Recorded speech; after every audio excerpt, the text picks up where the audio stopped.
Panorama group, जो सोचता है वो करता है। जब आप किसी भी सड़क पर सफर कर रहे होते हैं, फिर चाहे वो आपकी गली की सामान्य सड़क हो, कोई स्टेट हाईवे हो या फिर कोई नेशनल हाईवे, तो आपने जरूर गौर किया होगा कि सड़क के बीच या किनारों पर कुछ रंग बिरंगी लाइनें बनी होती हैं। कहीं ये लाइनें पीली होती हैं तो कहीं सफेद, कुछ बिल्कुल सीधी होती हैं तो कुछ टुकड़ों में बटी हुई। लेकिन क्या आपने कभी रुककर सोचा है कि इन लाइनों का मतलब आखिर होता क्या है?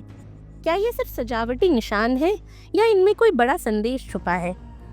असल में सड़क पर बनी ये लाइनें सिर्फ एक दूसरे से दूरी बनाए रखने के लिए नहीं होती, बल्कि आपके सफर को सुरक्षित और व्यवस्थित बनाने के लिए होती हैं। ये लाइनें ट्रैफिक नियमों की जुबान होती हैं, जो बिना शब्द बोले आपसे संवाद करती हैं। ये बताती हैं कि कहाँ ओवरटेक करना है और कहाँ नहीं, कहाँ लेन बदलना है और कहाँ सीधे चलना है। तो चलिए जानते हैं इन लाइनों की भाषा क्या कहती है और आपके लिए इनमें क्या संदेश छुपा है। दरअसल जब आप किसी सड़क पर सफेद रंग की सीधी लाइन देखते हैं, तो समझ जाइए कि ये एक नो इंटरफेरेंस जोन है। यानी इस लाइन का साफ संदेश होता है कि आपको जिस लेन में चलना है उसी में चलते रहना होगा। आपको न दाएं जाना है न बाएं। ये लाइन उस लक्ष्मण रेखा की तरह होती है जिसे पार करना दुर्घटना को न्योता देने जैसा हो सकता है। खासकर हाईवे या ट्रैफिक भारी इलाकों में ये लाइनें ड्राइवर को अनुशासित रखती हैं, ताकि अनावश्यक लेन बदलने से बचा जा सके। अब जब बात टूटी यानी टुकड़ों में बनी सफेद लाइनों की आती है, तो वहाँ मामला थोड़ा लचीला हो जाता है। ऐसी लाइनों का मतलब होता है कि आप लेन बदल सकते हैं, लेकिन ये बदलाव सोच समझकर और सावधानी से होना चाहिए।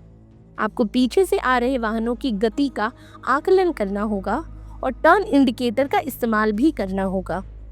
अब आते हैं पीली रंग की लाइनों पर।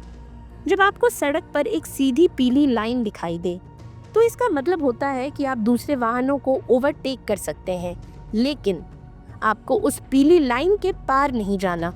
यानी आप ओवरटेक तो करें, लेकिन अपने लेन में रहें। हालांकि कुछ राज्यों में इस नियम की व्याख्या अलग हो सकती है। जैसे कि तेलंगाना जैसे राज्यों में इस लाइन का मतलब है कि आपको ओवरटेक भी नहीं करना है, फिर चाहे आप कितने भी अनुशासित ही क्यों ना हो। इसीलिए ट्रैफिक चिन्हों की भाषा को समझना और अपने राज्य के नियमों को जानना बेहद जरूरी होता है।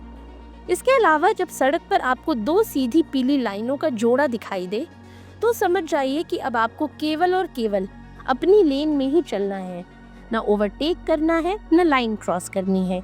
ये लाइनें आमतौर पर ऐसे इलाकों में होती हैं जहाँ ट्रैफिक का घनत्व ज्यादा होता है या फिर दृश्यता कम होती है, जैसे मोड़, चढ़ाई या पुल। वहीं कई बार आपको सड़कों के बीचों बीच एक तरफ सीधी पीली लाइन और उसके बगल में टुकड़ों में बटी हुई पीली लाइन दिखाई देती है। इसका अर्थ बहुत साफ होता है।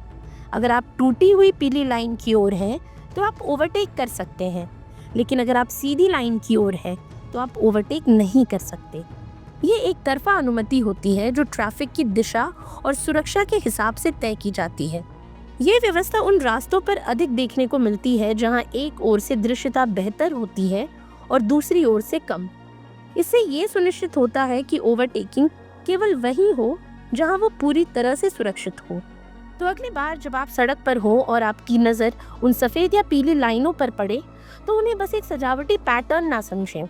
ये सड़कें आपसे संवाद कर रही होती हैं, चुपचाप लेकिन बेहद स्पष्ट। ये बताती हैं कि कहाँ थमना है, कहाँ बढ़ना है और कहाँ संभल कर चलना है। हर लाइन का रंग, उसका आकार और उसकी दिशा, हर एक चीज़ एक संदेश देती है। और जब हम इन संदेशों को समझते हैं, तो न सिर्फ अपना सफ़र सुरक्षित बनाते हैं, बल्कि दूसरों की सुरक्षा में भी योगदान देते हैं। आज के लिए इतना ही। ये सामग्री आपके लिए जुटाई थी उर्वशी शेखर ने और वीडियो संयोजन किया था राहुल कुमार ने। ये वीडियो आपको कैसा लगा हमें कमेंट सेक्शन में ज़रूर बताएं और ऐसी तमाम रोचक जानकारियों के लिए बने रहिए न्यूज़ हार्ट के साथ। और अब तक अगर आपने हमारे यूट्यूब चैनल को सब्सक्राइब नहीं किया, तो अभी जाकर करें और फेसबुक पर हमारे पेज को लाइक और फॉलो करना ना भूलें।